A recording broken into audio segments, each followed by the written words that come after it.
Hey everybody, welcome back to another episode of Tanner's Favorite Things. I'm Tanner Knight, and today we're going to talk about this Telecaster guitar. Now you might look at this and say, wow, that's a pretty cool looking Fender, and you wouldn't be terribly incorrect for making that initial thought, but you would in fact be incorrect because this is not a Fender Telecaster, and you can see on our headstock we have no information to help us discern what this guitar is.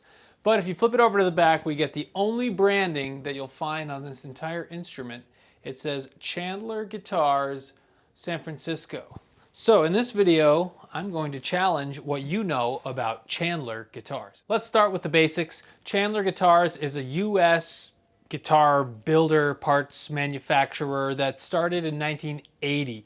And you'll see a lot of people comparing them to like Warmoth on internet forums, and that's because they did create a lot of kind of aftermarket parts that you could swap out your Fender neck for a Chandler neck or a body for a different body. And I believe they even made their own pickups. I could be wrong about that, but there's not much information to go on the internet regarding Chandler guitars because they are kind of a forgotten company when it comes to full-blown guitars. I'm pretty sure there is some little vestige of the Chandler company still going today, and I believe they make pick guards. So, you know, it's kind of still in the realm of guitar, but they've stopped making full-on guitar necks, bodies, full guitars, you name it, sometime in the 90s, I believe. It's hard to find exactly when these things happen, but from what I can tell, full-blown production ramped up in the 90s, and mysteriously Chandler just drops off the face of the planet. They go from San Francisco to Chico, California, and I believe they end up in Burlingame, California. Those are just a few little tidbits that I found on the internet, but it's a very California-centric company. And this guitar here, I think it's a full Chandler. It's impossible to tell with the markings that I have or don't have on the body. And I've taken this thing fully apart to see what's in the neck pocket, and there's just no information there. But from what I can tell, Chandlers tend to be heavy, and this is a heavy boat anchor of a guitar. I wouldn't be surprised if this is solid maple, but it could also be ash. The reason I think maple is because ash typically doesn't get painted over. It's a nice enough wood where they leave it natural. But beyond that, the color of the wood in the neck pocket, it's very pale, very maple-like. So I think it's maple. Your guess is as good as mine based on what we can tell. As far as year, I think this is an 80s guitar. I don't really see this guitar existing outside of the 80s. I mean, it's a Telecaster shape with a Kahler tremolo on it.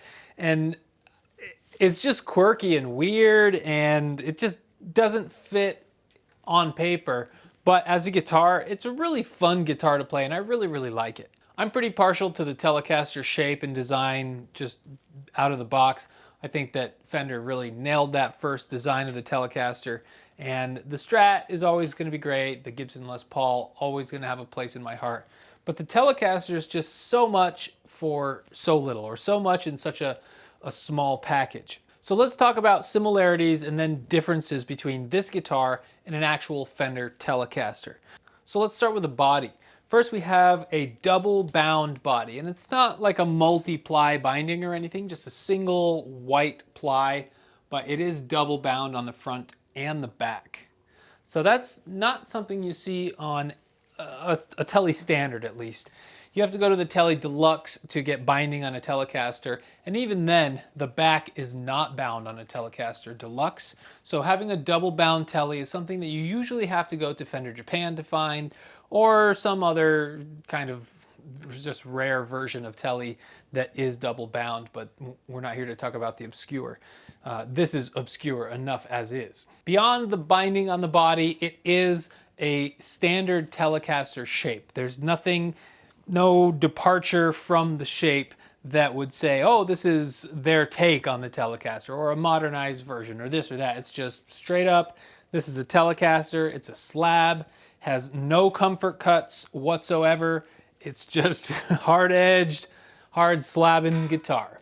We do have an unbound neck, however, so that's pretty similar to most Teles. It's a very rare telly that will have a bound neck and a bound body, but we do have unbound neck, rosewood fretboard, which I think is actually not as common as a maple fretboard on a Telecaster. So that's a little bit of a departure, but you can obviously find rosewood fretboards on Telecasters of any era. We have a little skinny kind of graft lawn style nut. It looks like a black plastic nut, and it's cut very nicely for this fretboard. It's a very thick fretboard, kind of a slab.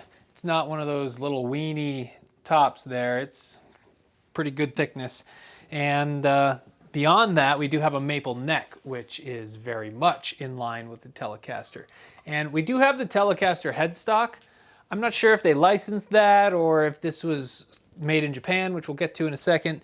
But we do have the standard Tele 6-in-line headstock on this guitar. What you'll also notice is that with the Cailer, we do have a locking nut system, but it looks like that's been lost for years. It did not come to me when I purchased this guitar back in 2020. And yeah, so I assume you could probably get the parts to put that back together. But in all honesty, these tuners, they work great. They're Schaller, actual made in Germany tuners. So I would say they don't make them any better than this. And I'm not sure if these are the original tuners or what on this guitar, but they really are a good option. And I love the made in Germany Schaller tuners. The pickups on this guitar are very much Telecaster in build and orientation. We have a slanted bridge pickup right here and an uncovered, I think that's probably not how it came originally, but an uncovered neck pickup. There's usually some sort of silver, lipstick casing on top of that, but that has been removed in this case, and we have two uncovered pickups basically. But the orientation and everything is very much in line with what a Fender Telecaster is and looks like. I'm not entirely sure if this bridge is unique to Chandler. Because we use that Cailer tremolo, we don't have the whole ashtray bridge. It's just one single slab with a couple arms that fit up into that Cailer tremolo. And it's a kind of unique looking design, honestly, but very thick slab of metal that's holding that pickup in. So more mass and more heft to this guitar. Our pickup layout is identical to a Telecaster, nothing too exotic there. No push-pull, just volume, tone, three-way toggle, and you're good to go. But you'll notice that we do have that whammy bar with the Cailer tremolo. So very bizarre to have a Telecaster with a whammy bar. This is, of course, a bolt-on neck. Every Fender Telecaster in the world, minus maybe the Troublemaker Tele, where they're trying to steal from the Les Paul, is a 4-bolt construction. So, 99.9% are 4-bolt. With the control layout here, we don't have any routes in the back, so just one nice slab. And this thing hasn't been abused at all. There's no buckle warming, no break through the finish, which I think is probably a poly finish if I had to guess, because this is old and it hasn't aged hardly at all. It looks pretty new from a finish perspective. There's no cracking or finish checks like you would find in a nitro finish. So Chandler guitars are basically parts caster guitars, and they did put together full-on guitars in their shops and sell them as complete guitars.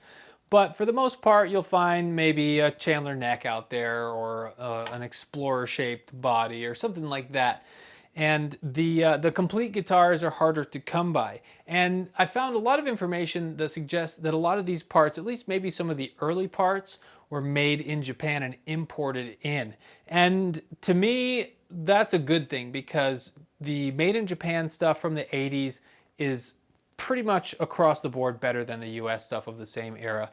So if you have like an ESP made guitar from 1980 versus a Fender guitar made in the US in Fender, the ESP guitar, I guarantee, will be better than the US Fender. So that's not necessarily a detraction, but a lot of people do have a negative, a negative connotation when it comes to importing parts and putting your own spin on it. Kramer did it for years, and they did it very successfully through ESP, actually. So I wouldn't be surprised if Chandler had some sort of deal with ESP or another Hoshinogaki style of Japanese instrument maker. There's nothing that says made in Japan. that's the mystery, is that there's no markings on the neck pocket, the neck itself, or the actual body. So not much to go on other than this decal on the back. Having said that, I don't think that all Chandler guitars or Chandler guitar parts are made in Japan. I do believe that Paul Chandler, the owner and founder of this guitar company, did create all of this stuff in his own shop. So it's not easy to discern where this stuff comes from. And the best advice that I can give you, if you come across it, just rip it. It's a great instrument, this one at least. And if any of the other ones are as good as this one, then hell yeah, you got yourself a rocker. I would consider the Chandler neck profile a little thinner than most, and that's something that you'll see on a lot of online forums, is that these were birthed in the 80s, the era of thin and fast. And this is a really thin neck. We'll get some specs here in a little bit, but it stays thin the entire duration of the neck, all the way up basically to the 12th to 13th fret. So that's kind of a nice feature for me, but some people might not like that. I think it works well with this heavy, chunky body, because if you had a heftier neck, oh boy, you would get a hernia easy just carrying this thing around. So that's a good thing to have less material in this guitar wherever possible. Okay, that's enough talk about this thing. Let's hear what she can do. All right, today I've plugged into my Marshall Plexi 1987X 50 watt head right here. And I've got my cabinets arranged where I can switch them back and forth using a cabinet switcher, which is kind of off screen. But currently this Marshall is plugged into the orange PPC 2x12 cabinet with two Celestion Creamback speakers. The microphone capturing sound is a Sennheiser E906 dynamic microphone. And yeah, no room mics or anything, just going close up today. So one thing you'll notice with this guitar, it's pretty freaking quiet. I like that about guitars, when they don't whine or squeal or just come to life without you making it come to life. So that's volume 100%, tone all the way open in the bridge pickup, and it sounds like this.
Really great cleans. Let's hear that neck real quick and hear what that sounds like.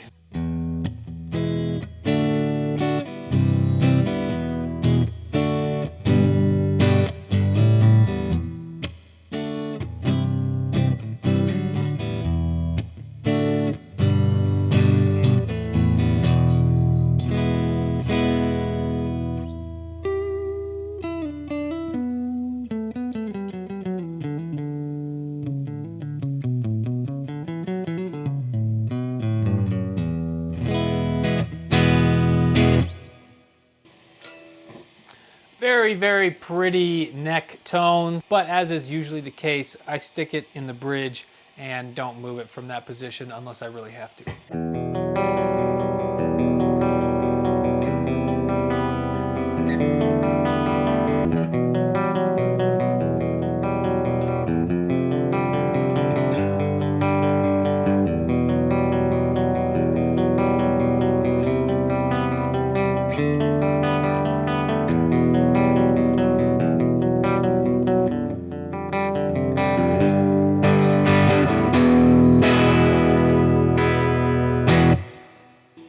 Wants to break up just a little bit, but it's not quite getting there in the clean of this amp, which is beautiful.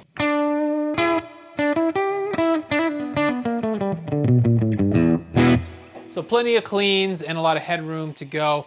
This amp is only at around, I don't know, 2.5. And yeah, we're in the second channel on that quieter side of this amp.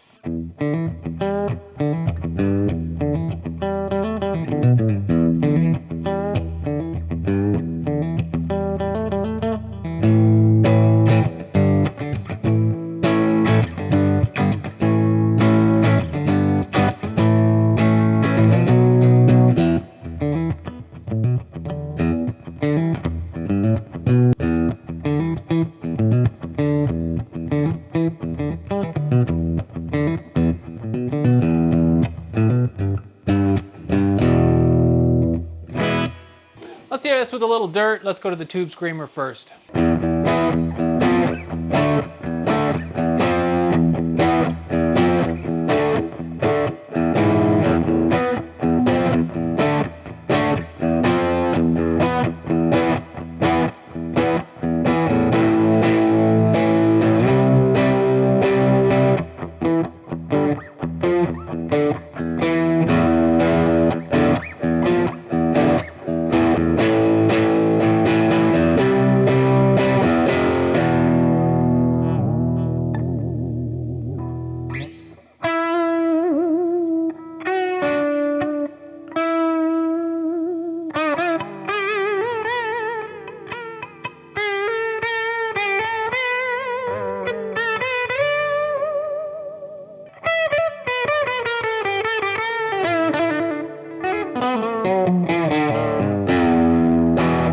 I don't know how to use these damn things.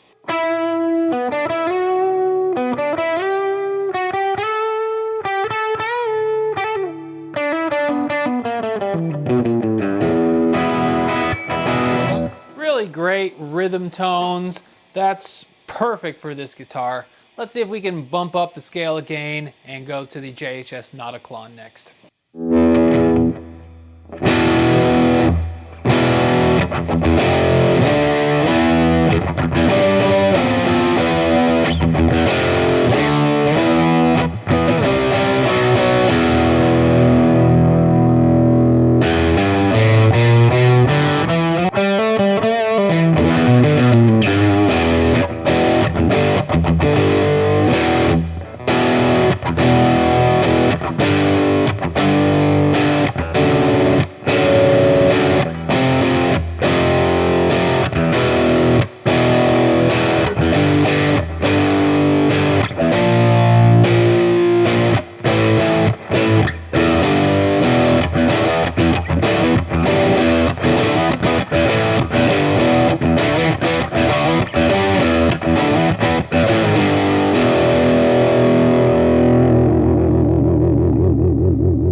Damn, she takes it no problem. Just for kicks, let's hear that neck position with the Nauticlon and hear how that sounds.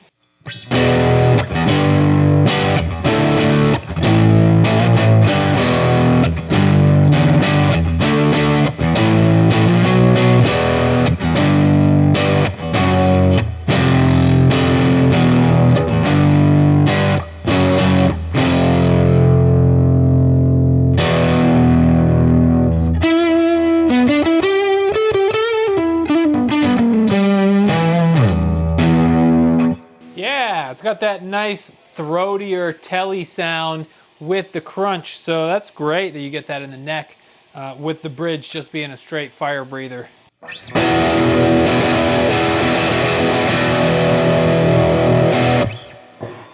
Okay, so it can handle the Nauticlon. What about the metal zone? That seems a little ridiculous, right? Let's see if we can make that happen. Here's the metal zone with this Chandler Telecaster.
not bad. Definitely gets a little rowdy with these single coils, but it handles it, and I'm not sure I can say the same about any other Telecaster with regards to that pedal, this amplifier and such. That's typically the touch of death when it comes to a single coil pickup. But this guitar, it's got metal ambitions, and you can tell that based on this Cayler tremolo. And I wish that I could give you a better representation of what it does or what it sounds like in a real world connotation, but I just don't play tremolo-y style music, and I'm sorry about that. So this is one of those guitars that is kind of a sleeper. It's just not one that you see every day. Of course, you see Telecasters every single day. They're probably the most ubiquitous guitar type there is, but you don't see a Chandler Telecaster, and you don't see this really pretty blue color, and you don't see the double bound. There's just enough, and of course you don't see the Cayler on here very often. That's a very rare spec for a Telecaster. So everything about this guitar kind of contributes to making it a very unique playing experience, and one that's very enjoyable. It's 25.5-inch scale length, so it's nothing weird or odd feeling. It just feels like a Telecaster, but it gives you more. It gives you more than the standard Telecaster does in a lot of different scenarios. I would attribute that mostly to the pickups. Again, the pickups are very unbranded. I can't tell anything about them. I've taken this whole guitar apart trying to find out anything about it, but there's just not much that you can tell from the backside of these pickups. So I do think that they're Chandler wound pickups, but it's possible that they were also wound. So if you're in the market for a new guitar and you're looking for something with a little more mojo than your standard Telecaster, then I would certainly try to find one of these Chandlers. And you know, it doesn't have to be a Telecaster. They make a lot of different body shapes, including Strats and Explorers and lap steels, and probably a few ones that I just haven't ever seen because there's not that many of them. So it's a very niche style of instrument that I'm not terribly convinced has a lot of resale. This guitar, I believe in 2020, cost me upwards of around $750. And I don't have any intentions of selling it, so I'm not going to tempt the market and see what I could get for it now, because I think it's just unique enough of an instrument that I would never be able to replace it if I ever did want to. So I'm going to hang on to it and play it because it plays great. It looks awesome. I don't have a guitar this color. I don't have a Telecaster that's double bound. So it's cool. I dig it. So I would love to hear about your personal experiences with Chandler guitars. Did you ever buy a brand new Chandler guitar off of a guitar store wall? Did you ever buy a neck to replace your Fender neck, or pickups, or a body? What was your experience and how would you rate it today? So let me know all of that in the comments. And if you've never heard of this guitar, I'd love to hear about that as well. And maybe this is something that you learned about that you never knew existed. So if that's the case, leave me a comment there. Also, I'd really appreciate it if you took the time to like this video and subscribe to this channel, because all of those metrics do count and help put this content in front of more people. And that's kind of one of the comments that I've been getting a lot lately is, how do you have so few views on these videos? And I'm not saying that they're the greatest videos on earth, but we do talk about things that are slightly out of the norm that I go to YouTube myself to learn about and just can't. I just can't find it. So hopefully this video fills that niche for you. And if you have any friends who are into Chandler guitars, send it to them. So like and subscribe, and hopefully I will see you on the next one.